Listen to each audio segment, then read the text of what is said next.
let's talk about what it means to be a buyer's agent in the purchase of residential property in the United States. When residential property changes ownership, there's the seller, represented by the seller's agent, sometimes called the listing agent, and the buyer, represented by the buyer's agent. An agent is licensed to represent either the seller or the buyer, depending on the situation, the circumstance. Now, doesn't that sound a little bit like saying that you're a vegetarian whenever you're not eating meat? In other words, depending on the situation.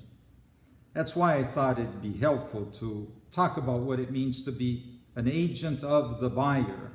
The agent of the buyer ought to be patient, detail-oriented, and committed to the best interests of the buyer. Let's talk about patience. The odds are stacked against the buyer because the seller typically is paying the commissions. So there is a sense of urgency for the buyers for the agents to move quickly through the transaction so that they can get paid and then go on to their next client. The buyer's agent does not succumb to that pressure.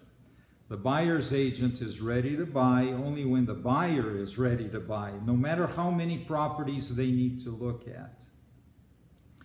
About being detail-oriented, the agent has been through many properties with licensed inspectors, so they have a sense about looking at the age of the water heater, for example, or the condition of the furnace, what's happening with the air conditioner, glance at the roof, take a look to see if water is flowing toward the building on the outside or away from the building.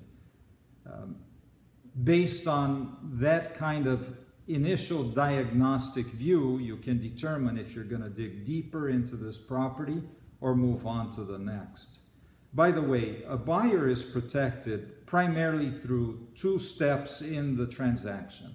One is the inspection, the professional inspection of the property, which offers an x-ray of what's happening with the property.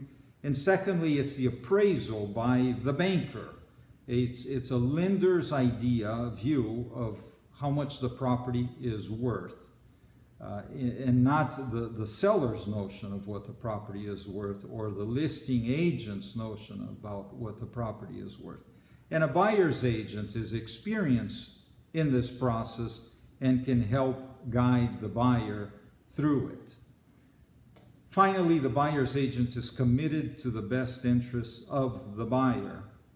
Sometimes when there are few properties on the market, the prices go up because there are many bids, and you might hear from your agent saying, let's cap your offer at this amount because beyond that, your financial interests aren't going to be protected. These are the kinds of conversations you can have with an agent who is truly committed to the best interests of the buyer. Thank you for watching. I wish you well in your search for a buyer's agent who is going to be patient, detail-oriented, thorough, knowledgeable, and most of all committed to the best interests of you as a buyer as you search for residential property.